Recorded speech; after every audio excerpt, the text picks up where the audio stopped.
Melissa here, and today I'm going to show you how to make homemade cloth face masks.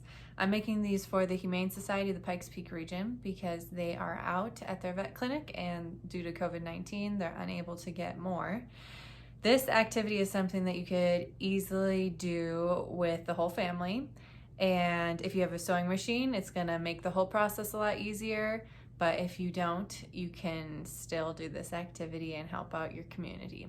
Step one is to cut out your templates. I just used some scrap cardboard around the house, and this first big piece is 8 inches on this side by 14 inches on this side. The next step is cutting out your fabric. I would recommend using a cotton fabric, or at least something that, if it's a blend, that it has cotton in it. Bear in mind that this is a face mask, someone's going to be breathing through it, so if it's too thick, it might not really serve its purpose well. If you don't have fabric laying around your house, you could repurpose something, perhaps a sheet or old t-shirt or something like that. You're gonna take your cardboard template and put it on, mine's already cut out obviously, but you would put it on the fabric, trace it. I just use any old pencil and cut it out. That's a great job to delegate to someone that might be helping you that doesn't have sewing experience, or that you don't want to be using a needle. If you don't do a lot of sewing, this might not be a phrase you're familiar with, but the side of the fabric that has the print on it is called the right side. And the next step is you're going to fold your fabric in half with the right side facing in. Line it up, and it's really okay if you don't do this perfectly, but you'll put some pins in.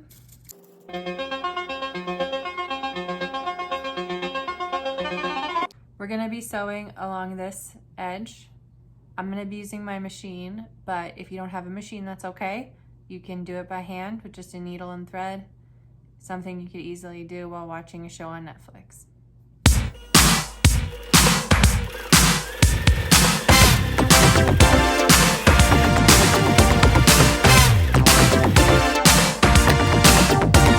I trimmed the thread on either side. Now we're going to turn this so that the right side is facing out.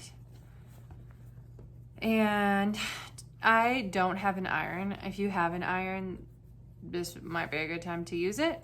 And what I'm gonna do instead is just kind of smooth the seam out, make kind of a crease on the other side.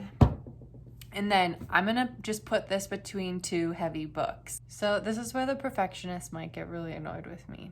And I will post a detailed guide with measurements that someone else made that I've been looking at for reference. And if you are a perfectionist, please use that guide.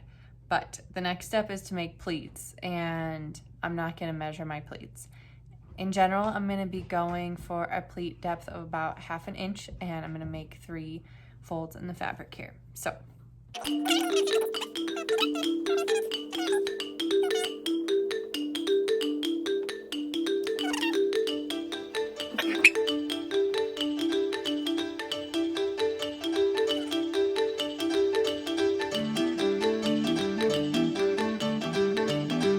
And as you can visualize, it's going to be covering someone's face, so we need it to be, chin to nose. It can stretch that far. So in general, before I sew this up, I'm just going to check and make sure it's somewhere between 3 and 4 inches. I'm sure the people using it all have varying face sizes, so I think it's good if, not every mask is exactly the same. Next, I'm going to be sewing up my edges, aiming for a 1/8 seam allowance. Again, I'm not a perfectionist, so we'll see how this goes.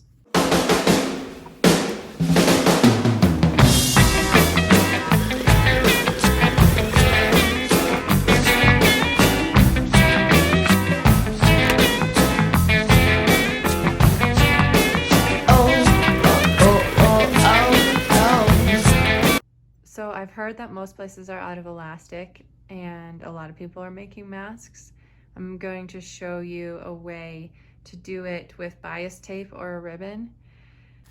I'm gonna kind of play around with this a little bit, but I'm gonna start with just maybe roughly 2 feet for my ribbon. And if you have bias tape, that's great because that means that there's already a fold in your fabric. And looking at this again, so halfway point's about there. Again, perfectionists, don't hate me, but I'm gonna put my mask about halfway through, and then I'm gonna fold the ribbon over the raw edge, and I'm gonna put some pins in.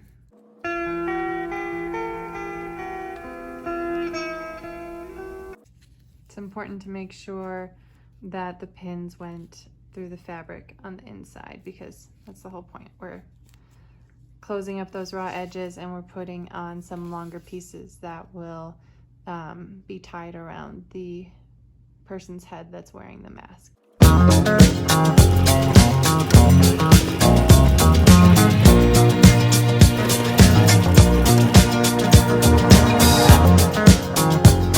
Okay, so here is our finished mask.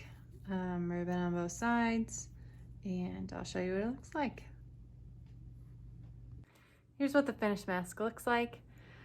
This having been my first attempt, I will say that these pieces should be longer than 2 feet. Probably 3 feet would be good. I was able to tie them behind my head, but there's not any room left for tying a bow. I had to tie an actual knot, but I think they work pretty well. I think I'll keep this one since it's less than perfect. Let me know if you have any questions.